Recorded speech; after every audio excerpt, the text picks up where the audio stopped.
Halo teman-teman sekalian, perkenalkan nama saya Bernardino Julian Jemalut, NIM 2403010072, mahasiswa semester 2, program studi Ilmu Administrasi Negara, Fakultas Ilmu Sosial dan Politik, Universitas Nusa Cendana Kupang.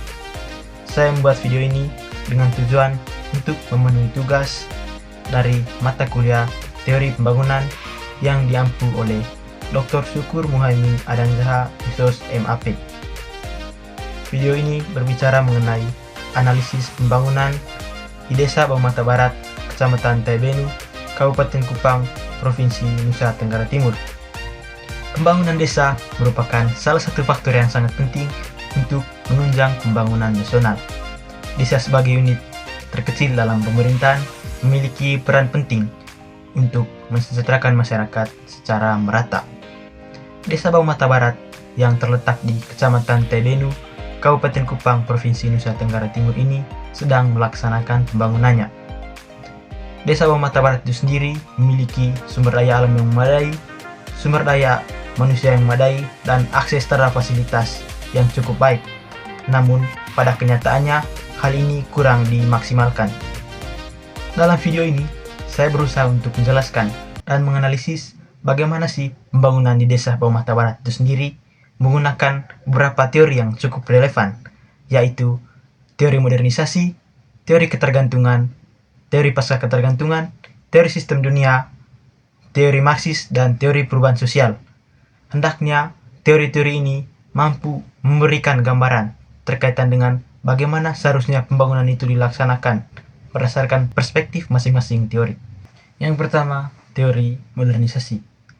Teori modernisasi itu sendiri berbicara mengenai bagaimana masyarakat tradisional bertransformasi menuju ke masyarakat modern.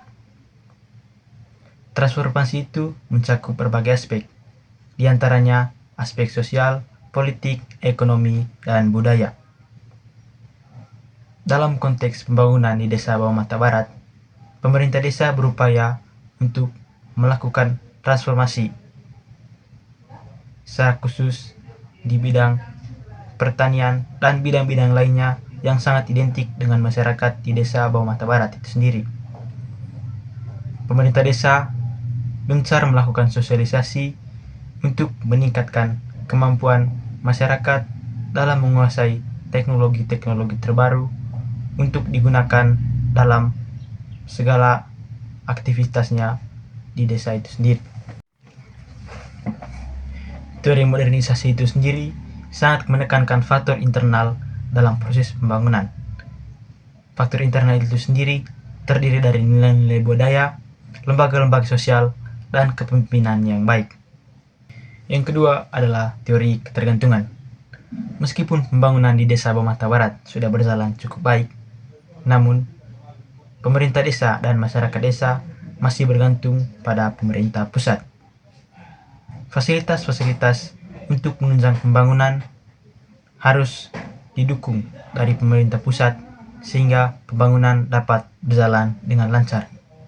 Meskipun demikian, hal ini dapat diatasi dengan pengembangan potensi lokal daerah itu sendiri, secara khusus berkaitan dengan pengelolaan sumber daya alam dan peningkatan sumber daya manusia.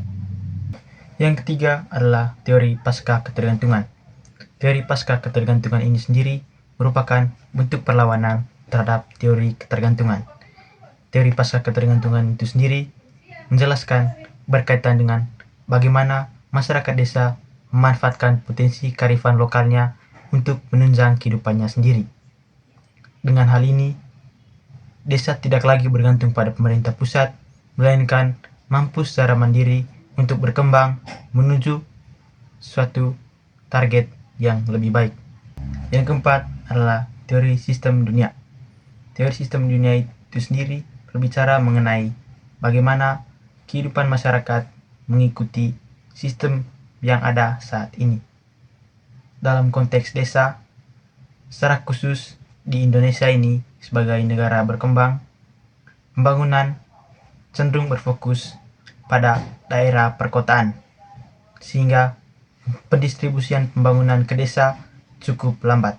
Meskipun teori sistem dunia ini berbicara mengenai adanya kendala struktural, namun kita dapat melihat kembali potensi lokal, yaitu bagaimana desa tidak harus bergantung kepada pemerintah yang berkedudukan di atasnya, namun desa juga mampu mengembangkan dan membangun desanya sendiri, mulai dari bawah, mulai dari masyarakatnya itu sendiri, serta pemerintahnya yang bekerja sama untuk mewujudkan pembangunan yang optimal di desa itu sendiri. Yang kelima adalah teori Marxis. Teori Marxis berbicara mengenai pembagian lapisan masyarakat yang terdiri dari dua lapisan.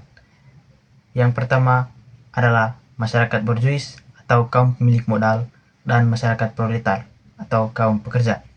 Meskipun kurang relevan dengan pembangunan desa, namun teori ini dapat diartikan bahwa kita tidak hanya memandang pembangunan desa dari segi teknis dan administratif, melainkan kita juga memandang pembangunan desa itu dari segi kekuasaan dan pembagian kelas.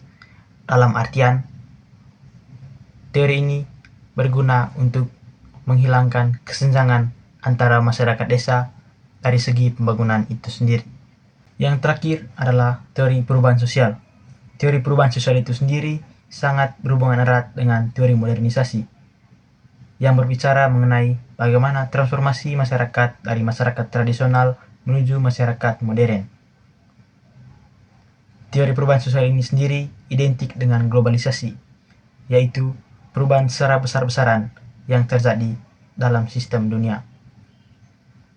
Di desa bawah mata itu sendiri terdapat beberapa perubahan-perubahan yang tentunya bisa menunjang kehidupan masyarakat, yaitu pembangunan lampu jalan yang terdapat di 12 titik di wilayah lingkungan desa Bawah Mata Barat itu sendiri. Tentunya pembangunan-pembangunan seperti ini sangat menunjang kehidupan masyarakat. Tentunya pembangunan desa Bawah Mata Barat itu sendiri tidak terlepas dari partisipasi masyarakat untuk menunjang pembangunan tersebut. Perlu adanya kerjasama antar masyarakat dan pengurus desa agar mampu menunjang pembangunan tersebut. Masyarakat memberikan usulan dan pengurus desa mengajukan usulan tersebut, lalu terciptalah pembangunan di desa Bawah Mata Barat itu sendiri. Sekian saja dari saya. Terima kasih.